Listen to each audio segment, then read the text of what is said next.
And action. What is going on, ladies and gentlemen? Sergeant 93 here, and today I will leave that also in the video. Today I'm going to be doing a voiceover my chest routine and my chest workout and I'm going to be talking about, certain aspects as to why I'm doing this, why am I supersetting this, why am I not doing this particular thing.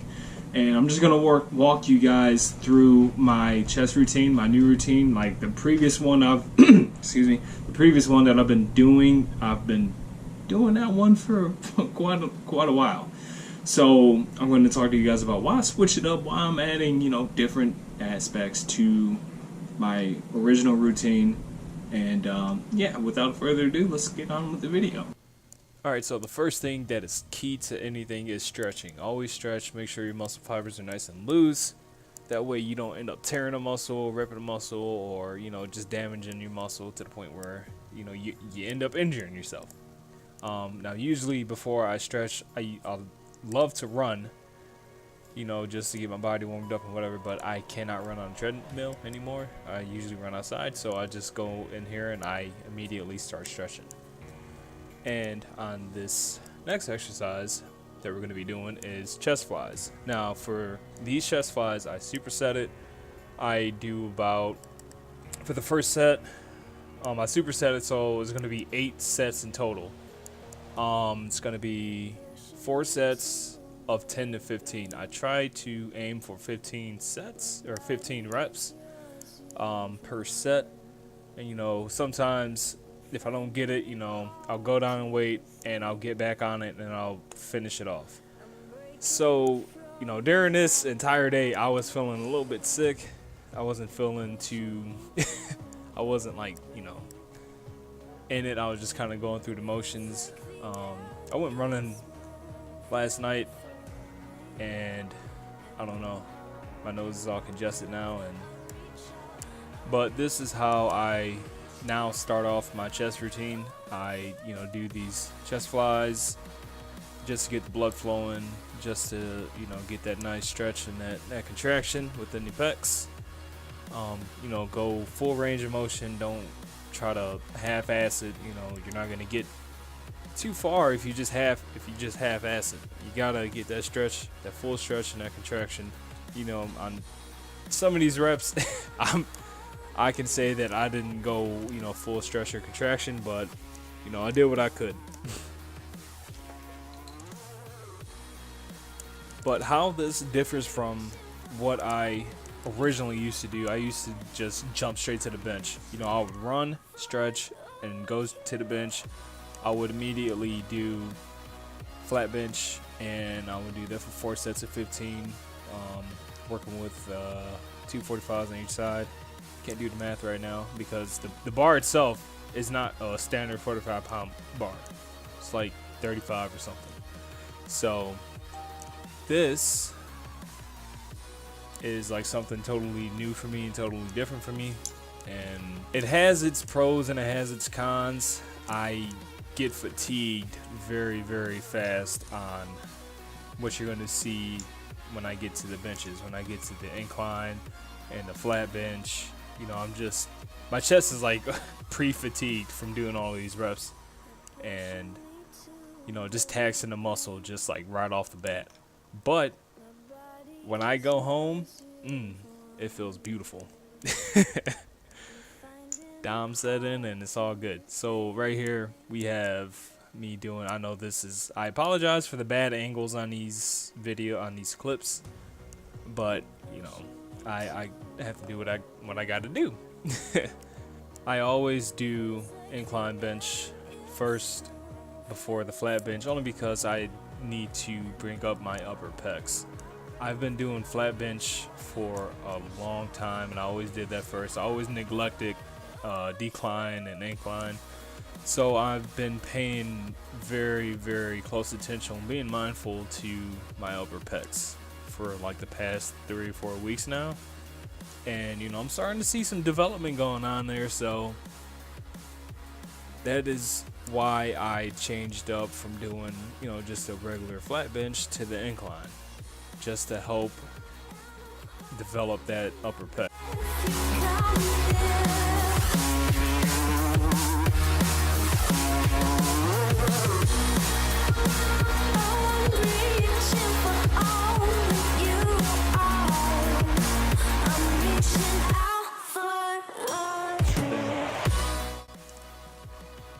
And so here we have me doing the flat bench, and I'm gonna be completely honest with you guys. I was I was unimpressed, and I was kind of disappointed with it myself, seeing how much I was pushing for those low reps. But as I said before, I was already fatigued. I was not feeling well. I was just going through the motions. But as you can see, my feet is propped up on a bench. That is to focus more on my chest. That way I'm not arching my back and trying to cheat myself out of these reps. So these are just like, to me, the purest form of bench pressing,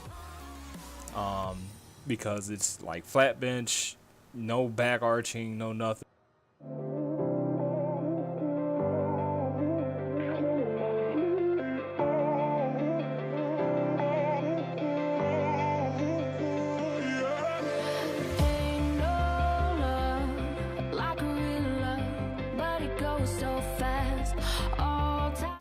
I'll do 3 sets of 15 for the low cable crossovers, and then I will go to the I guess the mid cable crossovers. I do 3 sets of 15 on those as well. Sometimes with these mid cable crossovers, I'll rep out if I'm feeling good. So I'll do 15 like clean ones, and then I'll just do 20, 25, just touching my knuckles. Sometimes, but for the most part, I try to make sure I go over that center line with both my hands. That way I'm getting that full contraction within the muscles, instead of just stopping center line with the body.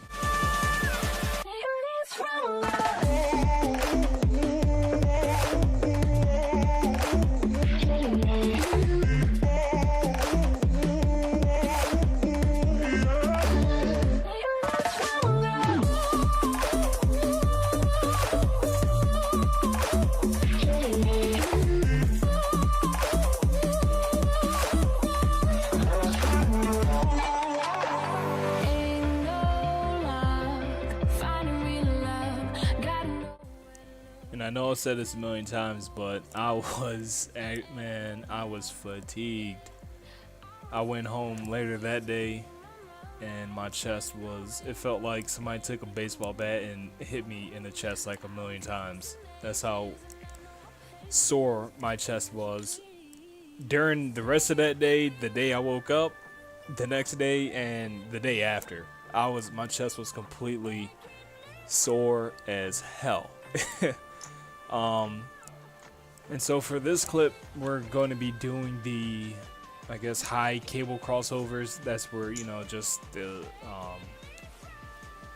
pulleys themselves, they're going to be stacked up top to the highest position, and then you just, you know, walk out a little bit and bend down just as I'm doing, and just bring it close to the umbilical region of your body and cross over that center line and get that full contraction, and we are in the ballpark.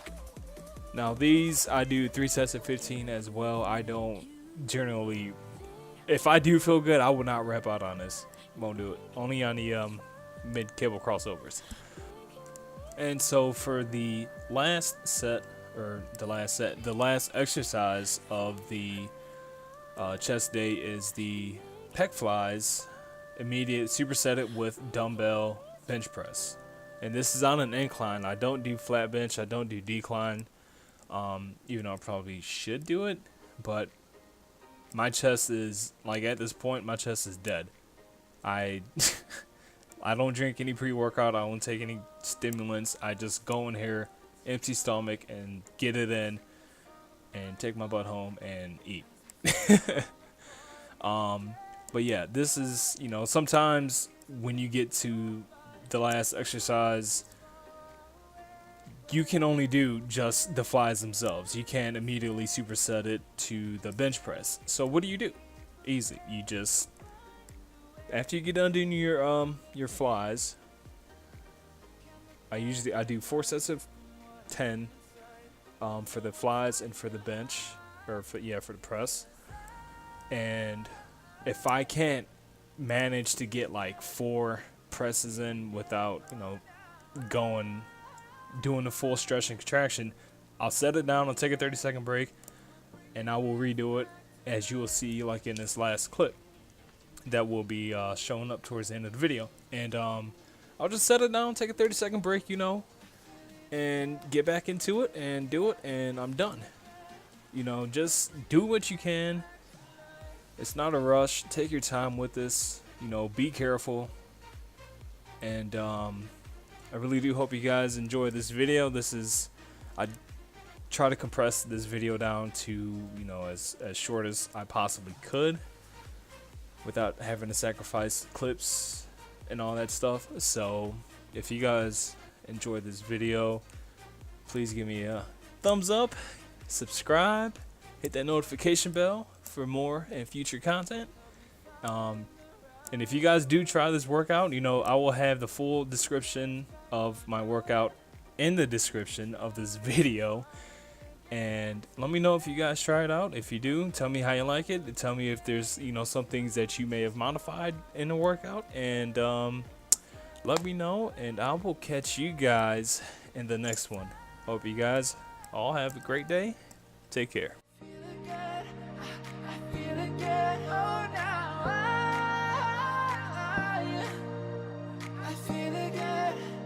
We're bringing this back to life. We're picking up